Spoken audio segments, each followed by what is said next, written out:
Mungkin Bu Fitri dengan adanya berita ini ada pendapat, silakan Bu Fitri. Ya, malam teman-teman semua.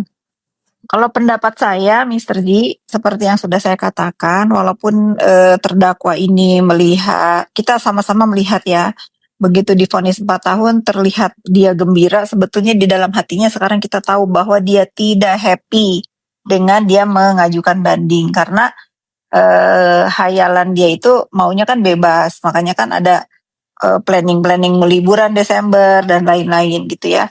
Kalau menurut saya seperti itu.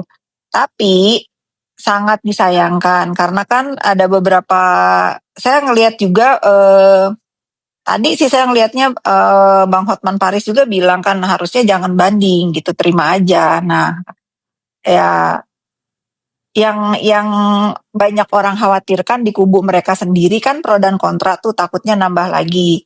Karena biasanya kalau banding itu kebanyakan nambah. Contohnya siapa? Harvey Muiz gitu. Nah, tadinya yang TPPU-nya nggak terbukti, mungkin saja bisa terbukti karena kalau saya simak, saya nggak paham hukum ya.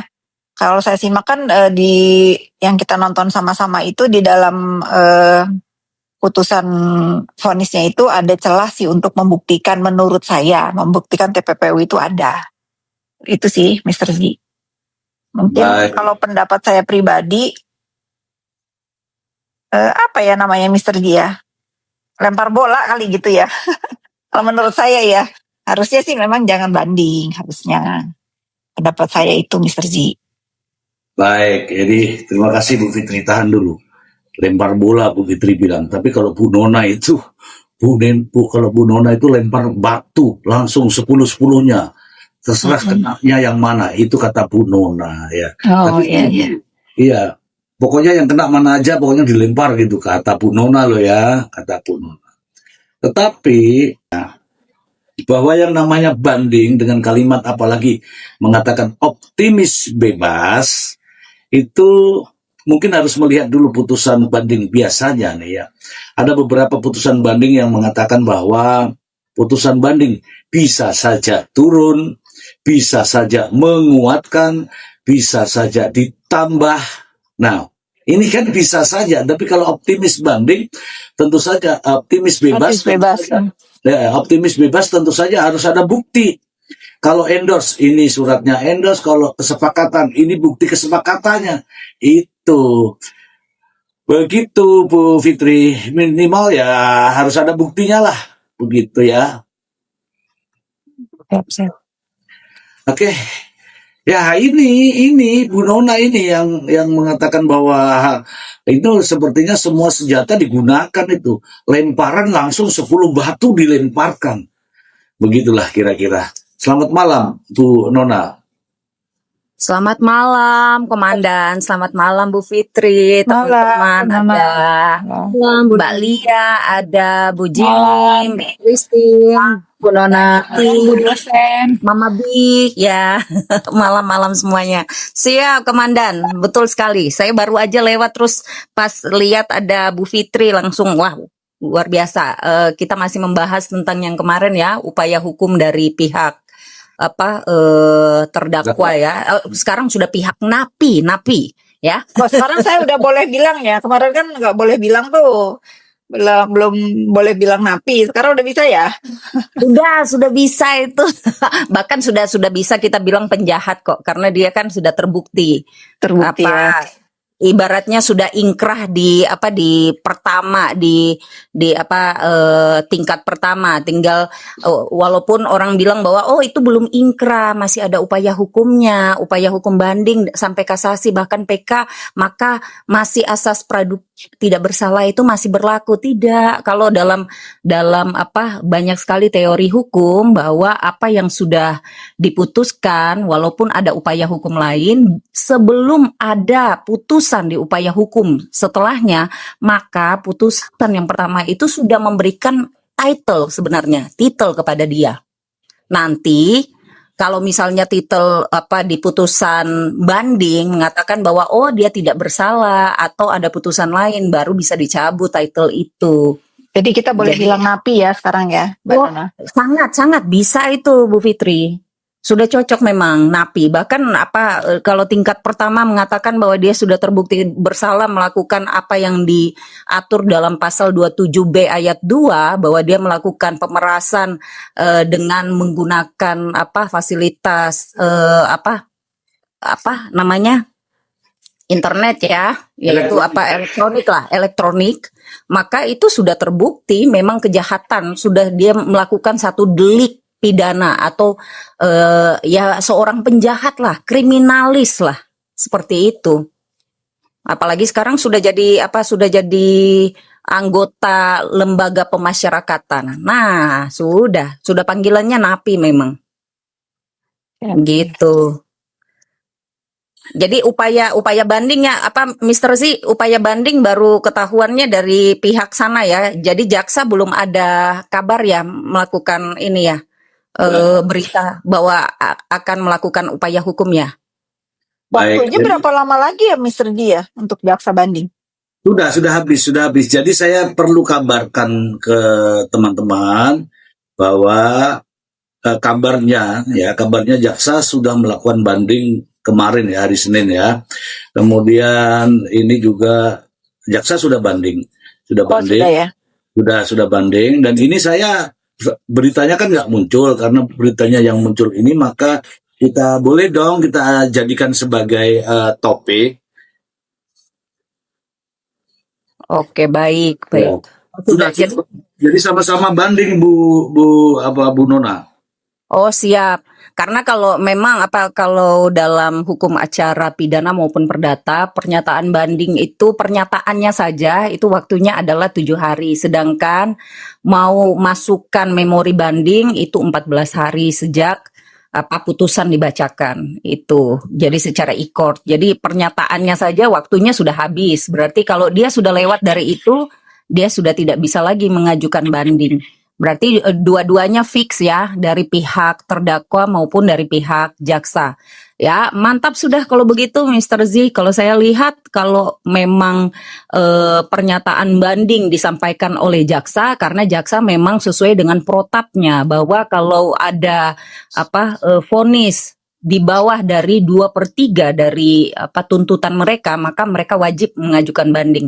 Sedangkan kalau terdakwa itu adalah aksi nekat yang luar biasa. Saya rasa ini adalah sebenarnya tidak bermaksud menghina atau merendahkan cara berpikirnya PH sana, tapi sebenarnya ini adalah aksi yang lumayan gegabah. Kita kalau misalnya sudah mendapatkan hukuman di bawah dari setengah dari apa yang dituntutkan jaksa, harusnya sudah cukup bersyukur itu. Harusnya tinggal menikmati remisi, lalu berkelakuan yang baik di dalam lembaga pemasyarakatan, maka dia yakin deh tahun depan, paling pertengahan atau akhir tahun depan dia sudah bisa lolos kok, udah bisa ajukan cuti bersyarat. Sayangnya mereka terlalu gegabah, terlalu mengejar kata bebas yang mustahil ya. Mustahil sekali, karena dia sudah melampaui masa tahanan juga. Ngapain dia cari bebas? Kata bebas itu pun kalau sudah jadi tahanan selama berbulan-bulan, ya apa artinya lagi? Tidak ada maknanya lagi. Apalagi kalau sangat mustahil ya untuk kasus dia ini untuk bisa dapat kata bebas itu. Demikian Mr. Z. Baik. Tapi rupanya ternyata pendukung-pendukungnya itu nggak paham bahwa yang disampaikan itu oleh hakim, bahwa yang bersangkutan itu secara sah melakukan perbuatan pemerasan. Itu secara sah disebutkan oleh hakim. Tetapi teman-teman dari pendukungnya ternyata hanya mengatakan itu pencemaran. Itu makanya saya bahas lagi, karena apa? Saya ingin menjelaskan kepada mereka agar tidak tersesat. Tidak tersesat, itu masalahnya di situ. Coba mari kita dengarkan bersama-sama, teman-teman, di mute dulu ya, saya putarkan ini. Dimana sebagaimana dipertimbangkan oleh majelis hakim dalam terpenuhinya unsur-unsur pasal dalam dakwaan pertama alternatif 1, sebagaimana uraian pertimbangan hukum di atas, terdakwa telah terbukti melakukan perbuatan pemerasan terhadap saksi. Terbukti melakukan pemerasan, Bu Fitri. Bunyinya hakim sudah jelas. Silakan Bu Fitri. Iya, saya pun sampai gimana ya misteri ya. Mereka itu bertahan, mohon maaf ya, bertahan itu. Atau memang mereka ingin menciptakan di dunia maya ini seolah-olah bahwa tidak ada pemerasan walaupun dibacakan oleh hakim. Ya denial gitu ya. Ini sifat-sifat terdakwa kan emang seperti itu. Pasti followernya pun mengikuti. Walaupun udah divonis memang dia pelaku kriminal, ya maunya itu ya enggak aja, maunya maha benar gitu. Makanya sangat baik ya sekarang banyak termasuk Mr. G juga yang terus mengingatkan bahwa dengan tegas majelis hakim menyatakan terdakwa itu pemeras. Itu aja. Yang penting apa ya, kita nih yang selalu mengingatkan bahwa memang dia pemeras gitu. Nggak ada tuh yang dibilang tidak terbukti. Bahkan di komentar saya pun itu admin saya itu ribuan menghapus komentar gitu. Gimana pemerasannya tidak terbukti? Itu saya sampai enak sendiri Mr. Ji baca karena saya dibuzzer kan. Dibuzzer komen apa ya, saya yang suka komal-komal gimana pemerasannya tidak terbukti. Aduh sampai capek banget saya ngebacanya, itu capek banget. Bener Mr. Ji. Itu memang mereka menciptakan itu biar biar biar terframing aja bahwa dia ini bukan pemeras gitu. Untung ada kita-kita yang ngingetin terus bahwa dia memang pemeras gitu. Lanjut Mr. Ji. Ya, makanya saya pengen sekali lagi dengan slow motion saya. Dalam majelis hakim dalam terpenuhinya unsur-unsur pasal dalam dakwaan pertama alternatif ke-1 sebagaimana uraian pertimbangan hukum di atas, terdakwa telah terbukti melakukan perbuatan pemerasan terhadap saksi Gadis Badian Sari, di mana sebagaimana dipertimbangkan oleh majelis hakim dalam terpenuhinya unsur-unsur pasal dalam dakwaan pertama alternatif ke-1 sebagaimana uraian pertimbangan hukum di atas, terdakwa telah terbukti melakukan perbuatan pemerasan terhadap saksi Gadis Badian Sari, di mana sebagaimana dipertimbangkan oleh majelis hakim dalam terpenuhinya unsur-unsur pasal dalam dakwaan pertama alternatif ke-1 sebagaimana uraian pertimbangan hukum di atas, terdakwa telah terbukti melakukan perbuatan pemerasan terhadap saksi Gadis Badian Sari, di mana sebagaimana dipertimbangkan oleh majelis hakim dalam terpenuhinya unsur-unsur pasal dalam dakwaan pertama alternatif ke-1 sebagaimana uraian pertimbangan hukum di atas, terdakwa telah terbukti melakukan perbuatan pemerasan terhadap saksi Gadis Badian Sari. Oke, sudah begitu banyak saya sampaikan kepada teman-teman. Tetapi kalau Ini termasuk nih. Siapa tuh tadi ada yang komen? Dona terjadi udah ya, jelas katanya kesepakatan apa yang diperas. Nah ini kita itu susah membuat orang itu jadi pinter karena si Dona ini bertahan bodoh. Kalau kita mau terus-terusan apa mengedukasi yang bertahan bodoh capek juga ya, tapi ya, dengan tadi Mr. Ji mengulang-ulang keputusan hakim biar ya walaupun mulutnya mengatakan tidak, tapi mudah-mudahan ada otaknya sedikit aja mendengar, mencerna gitu bahwa si terdakwa ini emang memeras. Gitu aja Mr. Ji. Lanjut. baik. Ditahan dulu Bu Fitri, saya kedatangan tamu, master saya, yaitu Mr. Blind. Selamat malam Mr. Blind. Selamat malam Mr. G, selamat malam teman-teman semua. Oke, Mr. Blang. ya selain Mr. Blind juga ada praktisi hukum, Bang Maksi. Selamat malam Bang Maksi Karepu. Selamat malam Mr. G. Assalamualaikum teman-teman semua. Ada Waalaikumsalam Bang Maksi. Bang Israel, Mbak Isti, Mbak Istian, Mbak Mama, Mbak Jin. Maksi ya, selamat malam Mr. Blend, selamat malam. Malam juga Lanjut. Kak Jim. Mr. G yang handal dan tetap integritas. Lanjut. Ya. Tetap saya menghormati Bang Maksi sebagai senior. Terima kasih Bang Maksi atas kehadirannya. Sudah 1 tahun tidak pernah hadir ini Bang Maksi. Mohon izin Mr. G, biasalah. Sibuk sedikit. Oke, ada kesibukan ya Bang Maksi ya. Oke. Terima kasih. Saya ingin mendengarkan bagaimana analisa dari master saya, yaitu Mr. Blind, terkait dengan berita adanya eh, optimisme dari pihak Nikita Miryadi melakukan banding optimis bebas. Mr. Blind, silakan. Iya, lucu ya. Tapi saya menghargai. Menghargai optimisme mereka ya. Bagus, masih punya sifat optimis, bagus. Cuman ya optimis boleh, halu jangan.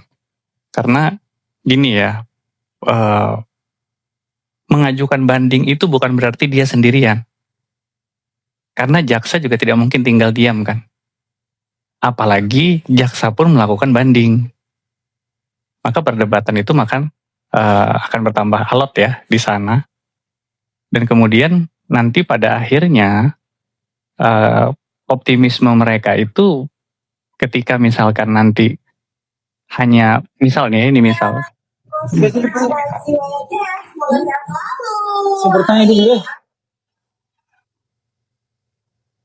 misalkan nanti putusannya menguatkan putusan tingkat 1 misalkan, ya saya bingung nanti kira-kira mereka akan menarasikan apa lagi tentang optimisme itu. Apakah nanti kasasi lagi, kemudian optimis lagi di kasasi, kemudian ada PK optimis lagi.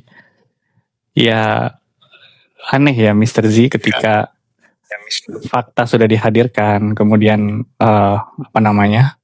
persidangan sudah dijalankan, lalu kemudian ada narasi-narasi atau bahkan ada penggiringan-penggiringan opini baru misalkan. Itu aneh aja di yang terjadi belakangan ini ya. Gitu kalau menurut saya Mr. Z. Jadi optimismenya tetap saya hargai. Cuman yang saya kritisi adalah jangan sampai halu gitu. Karena selama ini kan halu aja yang terjadi. Oke, Mr. Blind, saya ingin bertanya nih Mr. Blind ini. Fenomena apa yang sebenarnya sedang terjadi ketika hakim sudah menjelaskan, membacakan di depan pengadilan dengan suara menggunakan mic yang di situ mengatakan bahwa terdakwa telah terbukti bersalah melakukan pemerasan, tetapi yang di media mereka justru mengatakan itu bukan pemerasan, itu kan ITE. Halo, gitu. Iya. Itu namanya fenomena konsistensi terhadap sebuah kebodohan. Jadi konsisten. Dari awal sampai akhir, memang orang yang punya integritas itu harus tetap, walaupun dia sampai finish itu ya kita hargai juga lah. Artinya narasi yang awal ya salah itu bukannya mau mengkoreksi, tapi justru dipertahankan. Bahkan dihadapkan dengan fakta-fakta seperti yang Mr. Z tadi sempat putarkan itu kan sudah benar-benar clear ya, jelas, dan saya rasa bahasa yang digunakan hakim itu bahasa yang mudah dimengerti oleh semua orang. Bahasa hukum itu kan bahasa yang harus bisa dimengerti semua orang. Iya. Karena hukum itu berlaku untuk semua orang. Tidak ada hukum itu, bahasa hukum itu tidak ada yang menimbulkan ketidaktahuan dalam masyarakat. Itu nggak mungkin. Karena kita hidup ini diancam hukum. Iya. Hidup di negara ini kita diancam oleh hukum dan undang-undang. Jadi bahasa yang dipakai itu harus dimengerti oleh semua orang. Nah kalau memang ada orang-orang yang tidak mengerti, ya dalam tanda kutip ya, tidak mengerti dalam tanda kutip ya, saya rasa itu konsistensi atas sebuah kebodohan. Kalau saya sih ingin menyikapinya begini Mr. Z ya. Mungkin mereka punya narasi lain, tapi hanya saya ingin bertanya kepada mereka. Ini berdasarkan putusan ya. Jika benar tidak terbukti melakukan pemerasan dan itu hanya sebuah pencemaran, kenapa uang 3,4 miliar itu dikembalikan ke Reza Gladys? Itu pertanyaan yang mereka harus jawab.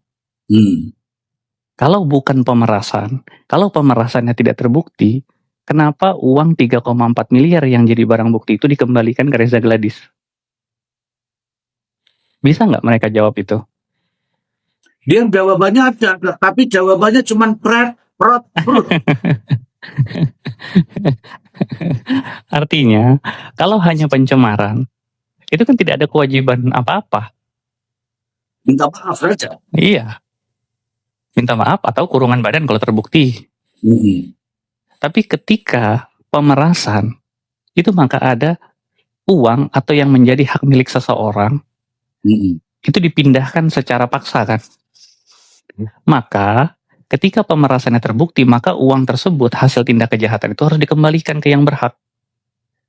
Nah persoalannya, di dalam kasus ini, uang yang menjadi barang bukti sejumlah 3,4 miliar itu dikembalikan ke Reza Gladys. Ya. Kalau memang itu bukan pemerasan, kenapa uangnya harus dikembalikan? Dan majelis hakim memutus itu. Itu pertanyaan yang mereka harus jawab. Demikian Mr. Z. Baik, terima kasih Mr. Blend. Tahan dulu Mr. Blend, jangan pergi dulu dari sini. Masalah pacaran nanti Mr. Blend. Tenang. Ya.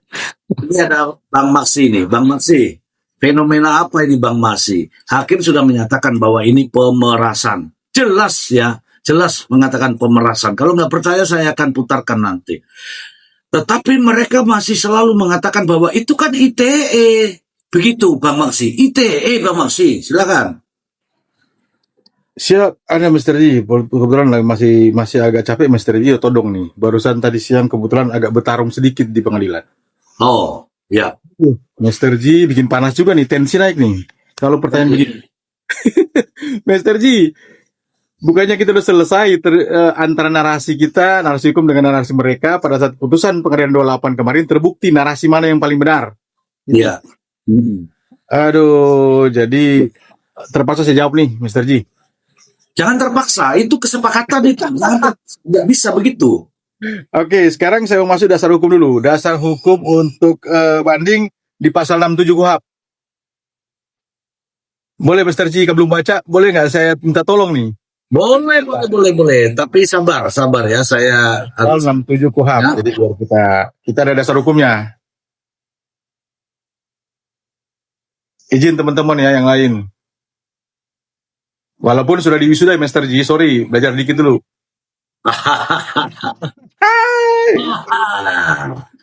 Oke, kita akan bacakan ya untuk teman-teman. Dilanjut dulu Bang Maksi, karena ini saya harus Boleh.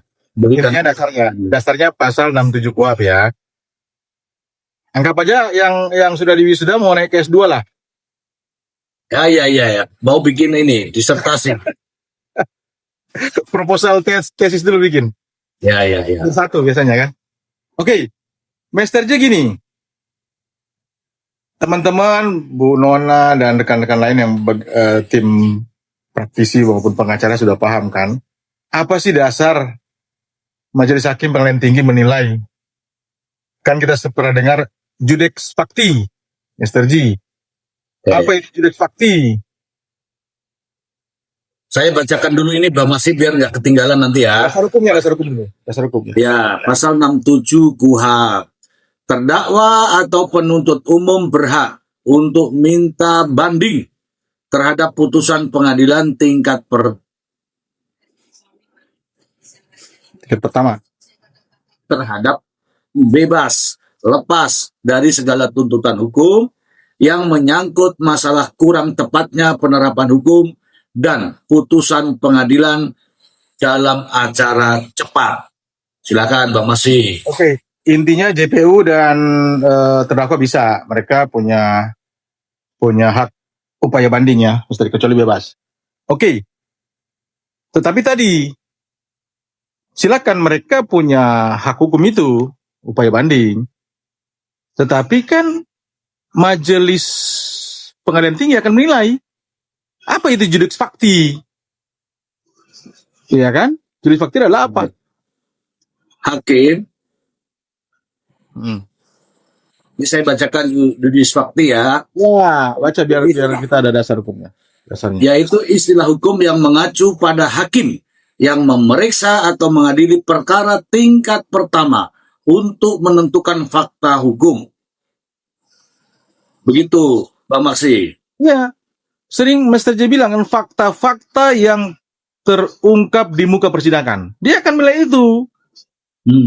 Kalau sudah sesuai fakta-fakta yang terungkap di persidangan, kemudian sesuai dengan unsur-unsur yang ada dalam pasal 27B ayat 2 itu, nggak bisa lari Mr. J, masuk itu barang. Nggak bisa lari. Masuk ke Iya. barang. Iya, karena kan antara pasal yang di fakta persidangan ya, kan bilang judex fakti kan, fakta-fakta yang terungkap persidangan. Antara pasal yang diterapkan 27B ayat 2, coba kita lihat fakta pasal 27B ayat 2, dan kemudian kita lihat bukti elektronik adalah bukti yang paling ilmiah dan itu nomor 1. Chatting-chatting dan kemudian rekaman. Nggak bisa lari, Mr. J. Oke. Itu kita tidak dalam rangka mau berpihak kiri kanan, nggak bisa. Ini kan bicara apa sih yang dasar yang dinilai oleh majelis hakim tinggi, pengadilan tinggi, itu saja. Nah, ini bisa begini, Mr. J. Memang ini bisa saja tetap, bisa juga berkurang, tapi bisa juga nambah. Tapi kalau bebas nggak mungkin, nggak mungkin. Ajaib. Kalau bebas ajaib. Kita mau taruhan lagi. Siapa yang A1? Kita A1 atau mereka yang A1? A1 asli atau A1 apa nih? A1 asli atau A1 tidak asli, itu aja. Demikian Mr. J. Terima kasih. Oke, sebelum Bang Maksi mengakhiri, saya ingin juga putarkan lagi sekali lagi supaya yang tapping-tapping negatif sih lebih lebih menghormati yang namanya putusan hakim, begitu Bang Maksi. Boleh? Mr. Boleh ya. Karena ini terkait dengan CNN dan CNBC.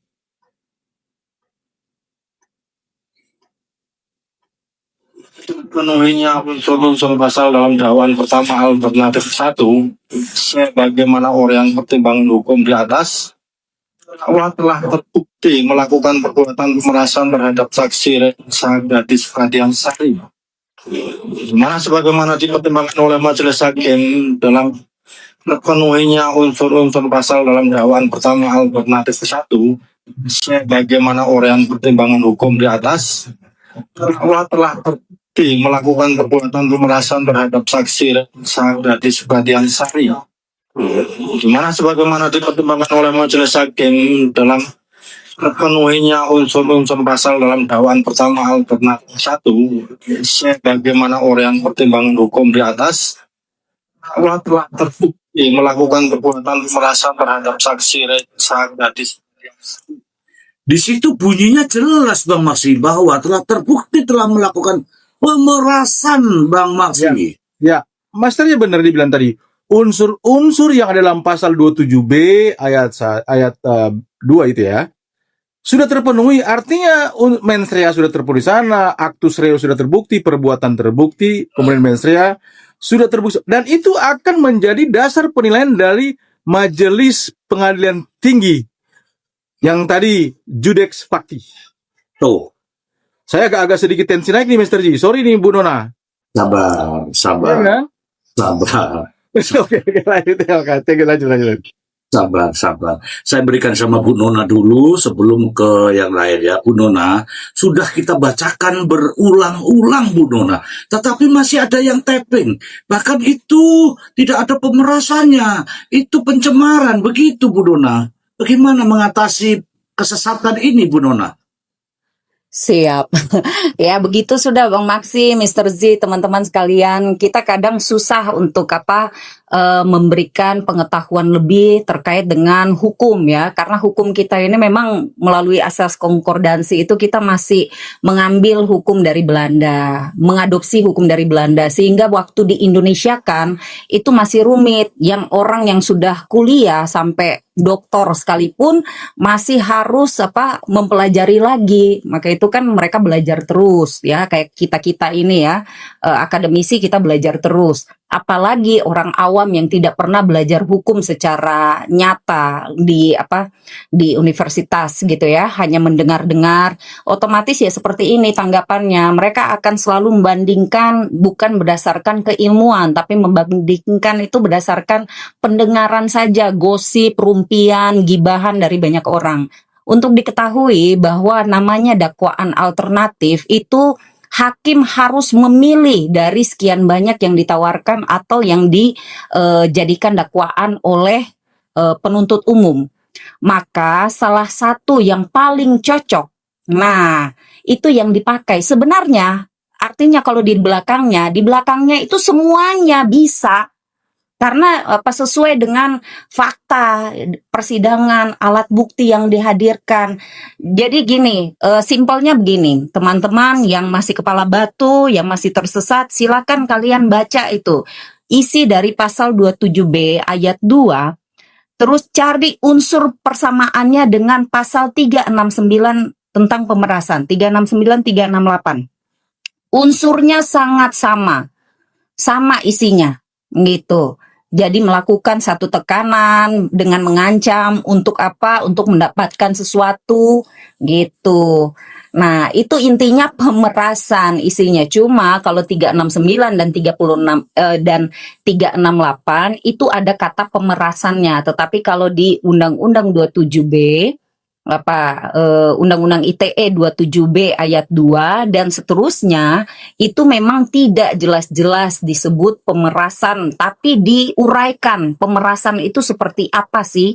Nah, jadi harus dipelajari. Jadi wajar sih Mr. Z, kita sampai urat leher keluar pun pasti masyarakat yang tidak mau belajar, bahkan mungkin mau belajar tapi potongan-potongan, hanya mendengar berdasarkan gosip, bahkan yang masih militan sampai sekarang, jelas mereka akan antipati dengan ilmu. Mereka tidak akan belajar soal itu. Mereka akan selalu bilang kesepakatan. Bahkan mungkin kalau kita buka satu-satu, ini bukan orang yang berdebat karena ingin cari tahu, tapi memang mereka buzzer. Mungkin akun-akunnya akun bodong rata-rata itu. Demikian. Oke, Bu Dona, tahan dulu. Saya ingin jadi ada di sini di Komal ini ada yang mantan fan berat bahkan sampai guling-guling dia, fan berat. Dan setelah menjadi mahasiswa saya di sini, dia memiliki pemikiran yang cukup cerdas menghadapi situasi dalam persidangan. Dia selalu melihat fakta-fakta dan tadi dikatakan oleh Mr. Blind bahwa ini kan konsistensi kebodohan, konsistensi kesesatan. Justru saya ingin mahasiswa saya ini untuk berpendapat agar mereka itu bisa kembali ke jalan yang benar. Begitu ya. Orintur, silakan. Bagaimana pendapatmu terhadap kawan-kawan kamu yang tersesat itu? Ya, selamat malam semua. Selamat malam Mr. G, Bang Max, ini udah lama nggak nongol. Siap. Mbak Fitri, Bu Nona. Ya, sebagai mantan fans, saya sebenarnya bisa memahami nih mereka-mereka nih yang sekarang ini masih belum bisa menerima kenyataan. Karena mungkin mereka ini fans baru Mr. G. Yang baru-baru sekarang ini gitu, yang mereka belum tahu bagaimana sepak terjangnya terpidana ini mulai dari awal kemunculannya sampai sekarang gitu. Jadi bisa dimengerti lah, kalau saya bisa maklum lah mereka nih sekarang agak susah dijelaskan. Tapi terkait tadi mungkin dari yang diputarkan oleh Mr. G itu mungkin itu sudah jelas sebenarnya, tapi seandainya pun itu misalnya mereka nggak percaya juga, sebenarnya dalam bahasa hukum bisa nanti Bang Maksi juga ini dalam bahasa hukum kan biasanya juga nggak langsung misalnya disebutkan pemerasan pun itu sebenarnya sudah jelas itu memaksa memberikan barang sebagian atau seluruhnya, itu kan artinya dengan mengancam. Artinya kan udah jelas itu pemerasan, cuman daya pikir mereka, daya tangkap, daya nalarnya itu nggak nyampe ke situ. Jadi yang paling lucu kadang saya itu itu kan bukan pemerasan tapi undang-undang ITE. Nah, undang-undang ITE ini yang tahu nggak mereka sih isinya apa? Taunya apa maksudnya undang-undang ITE itu kadang yang saya bingung. Undang-undang ITE itu kan banyak pasal di dalamnya termasuk pemerasan.